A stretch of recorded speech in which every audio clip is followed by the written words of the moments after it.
Good morning to all of you. आप सभी का स्वागत है आपके अपने यूट्यूब चैनल टीचर L2 में।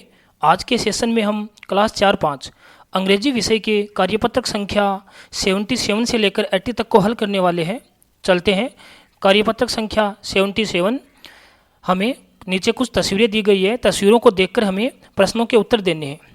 पहला प्रश्न है गेस द इवेंट। आपको अनुमान लगाना है कि तस्वीरों में किस कार्यक्रम का आयोजन किया गया है। एक बर्थडे पार्टी है। अगला प्रश्न है व्हेन वन यू बोर्न। आपका जन्म कब हुआ, जो भी आपकी डेट ऑफ बर्थ है वो लिखनी है। अगला प्रश्न है right a few words sentence about each of these pictures. नीचे 4 तस्वीरें दी गई है, प्रत्येक तस्वीर में हमें देखना है कि क्या गतिविधि हो रही है, उस गतिविधि को हमें शब्दों में लिखनी है। Today is a Vinay's birthday and Puja is giving him a gift. आज विनय का जन्मदिन है और पूजा उसे एक उपहार दे रही है। अगली all the children are celebrating the birthday party. सभी बच्चे हैं बर्थडे पार्टी को सेलिब्रेट कर रहे हैं। अगली picture now it is time to cut the cake. अब केक को काटने का समय है। और अंतिम पिक्चर है everyone enjoyed the party and are now going home. सभी ने पार्टी का आनंद लिया, अब घर जा रहे हैं। कार्यपत्रक संख्या 78। एक छोटी सी कहानी दी गई है, एक शेर और एक चूहे की। दोनों आपस में घनिष्ठ दोस्त हैं। उनकी दोस्ती को देखकर हमें नीचे 2 ओपिनियन देने हैं, एक कि मेरा ओपिनियन क्या है और मेरे दोस्त का ओपिनियन क्या है, कि क्या वास्तव में शेर और चूहे की दोस्ती हो सकती है। तो मेरे दोस्त का ओपिनियन यस में है कि हाँ हो सकती है। कारण क्या है? कारण है बोथ आर एनिमल्स, क्योंकि दोनों के दोनों जानवर हैं, दोस्ती संभव है। मेरा ओपिनियन नो में है, दोस्ती नहीं हो सकती। कारण है both belongs to different species, क्योंकि दोनों भिन्न भिन्न प्रजातियों से संबंध रखते हैं, इसलिए दोनों की दोस्ती संभव नहीं है। अगला प्रश्न है हमें बताना है कि शेर और चूहे के द्वारा बहुत सी मछलियां खाने के बाद उन्होंने क्या किया होगा। तो I think they went to their home and slept. मैं सोचता हूँ कि वे अपने घर गए और सो गए। कार्यपत्रक संख्या 79। एक पिक्चर दी गई है, पिक्चर में हमें देखना है और देखकर नीचे दिए गए प्रश्नों के उत्तर देने हैं। पहला प्रश्न है Ann is flying over the सी।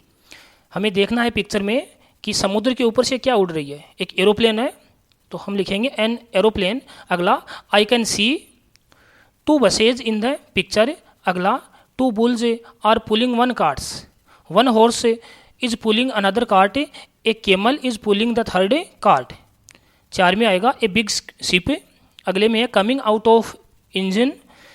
प्रश्न संख्या 6 the boy beside the bus is riding A bicycle.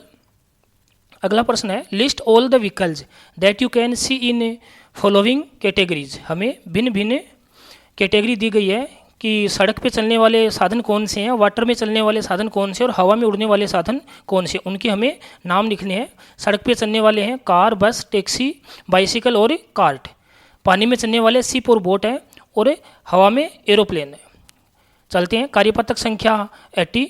प्रश्न है rearrange the given words to make meaningful sentences and punctuated using appropriate capital letters, commas and full stop. हमें प्रश्न दिए गए हैं जिनका क्रम सही नहीं है, हमें उनको सही क्रम में करना है। उचित स्थान पर प्रश्नवाचक चिन्ह, फुल स्टॉप आदि का प्रयोग करते हुए।